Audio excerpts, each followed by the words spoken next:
on peut faire un premier plan où on voit les gens qui travaillent. Oui, bonjour, donc je suis Christophe Zandonard, je suis professeur de sciences de la vie et de la terre au lycée de Ribeauvillé. Qu'est-ce qu'un biojardinier? Un biojardinier, c'est quelqu'un qui jardine, qui s'occupe des plantes en favorisant la diversité des végétaux qu'il met en place, qui n'utilise pas de pesticides non plus. Pourquoi faut-il faire du biojardinage? Il faut faire du biojardinage parce qu'on veut apporter de la diversité dans nos jardins. Et puis du biojardinage, ça veut dire qu'on jardine sans pesticides, sans produits chimiques, de manière à ce que la faune, la flore ne soit pas impactée et qu'il n'y ait pas de produits, de résidus qui restent dans le sol également. Donc on veut que les insectes qui se nourrissent des plantes, les insectes qui viennent butiner, ne soient pas touchés par ces produits nocifs. Voilà. Pourquoi présenter le biojardinage aujourd'hui? Parce que ça fait partie d'un ensemble d'actions qui s'inscrivent dans le développement durable. Donc on cherche à favoriser la biodiversité, on cherche à amener la biodiversité dans le lycée, on cherche à réduire les déchets par exemple. Voilà le type d'action qu'on met en place. Merci. Vous avez appris. Moi, je m'appelle Théo, je suis élève de première au lycée Ribaud-Pierre et je suis éco-délégué. En quoi consiste votre atelier BioRecyclart? Alors il consiste tout simplement à prendre des matériaux de la vie de tous les jours, que ce soit des boîtes de conserve qui de base doivent aller au recyclage ou etc. Et en fait en faire une œuvre d'art. Et est-ce que vous aimez ce que vous avez construit? Et pourquoi? J'ai construit Piu Piu. En fait on peut voir qu'il y a plusieurs matériaux comme des fourchettes à escargot, un bouchon de pomme-pote. Et en fait on va tout recycler pour en faire quelque chose de sympa. Ça peut se transformer en pot à crayon par exemple. Donc déjà bonjour. Bonjour. Pourriez-vous vous présenter? Alors, je m'appelle Joël Brune, je suis un amoureux, un passionné de la nature et notamment des oiseaux. Qu'est-ce qui vous a amené ici au lycée Ribaud-Pierre? Le lycée de Ribeauvillé est un exemple sur le plan de la protection de la nature, le message de la nature qui est à la service de l'homme.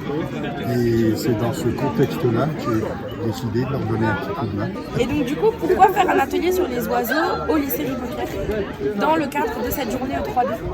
J'ai essayé d'apporter mon expérience, ma petite expérience d'humain, et de m'inscrire ici dans une connaissance plus réelle du monde agricole et de la Bavière, et enlever des préjugés souvent complètement faux.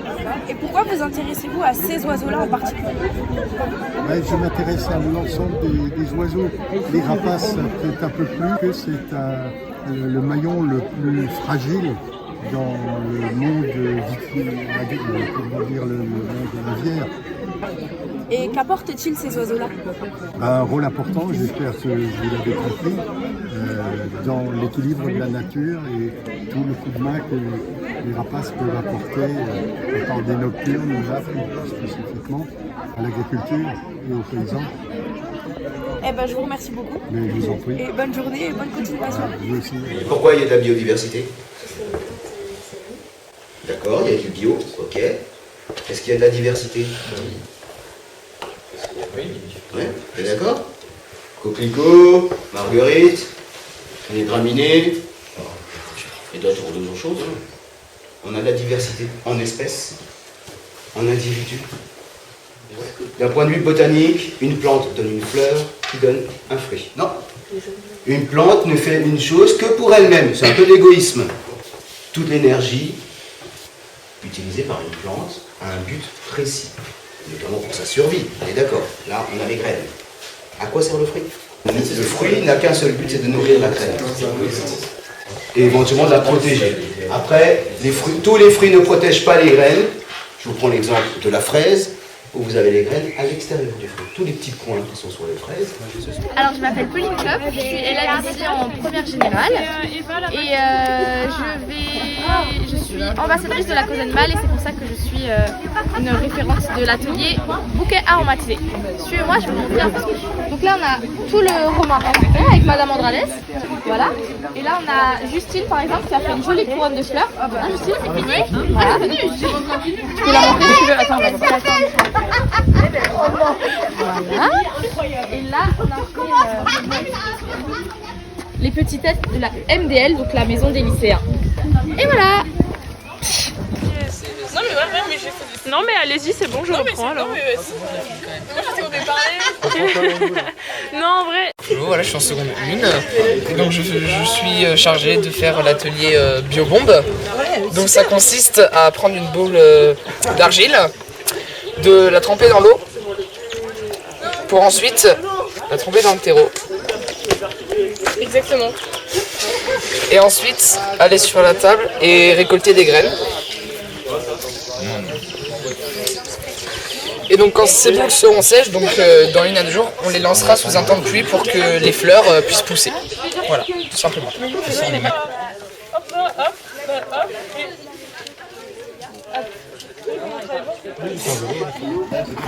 coup, vous avez aimé cette atelier?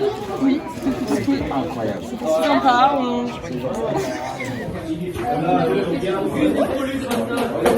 Alors, qu'est-ce que vous êtes en train de faire? On a sorti un tel de noter pour insectes. Les insectes se reproduire dedans. Du coup, le but, c'est un peu de leur construire une maison. Ouais. Ok, parfait. Donc, comment on forme ça? Couper des branches. D'accord, super. Remarque qu'elle a dit j'ai des pommes de pin pour compléter. Et vous les avez ramassées? Vous avez récolté ou En fait, on est juste venus comme ça, ils nous ont donné le matériel. Super. Merci les filles. Vous allez les mettre où là, les maisons?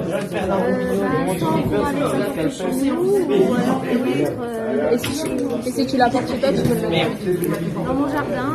et toi, la boîte, tu peux la mettre. Moi aussi dans mon jardin. Et tu la surveilleras, genre tu la regarderas tous les jours, ou genre tu vas juste la poser et tu t'en fous.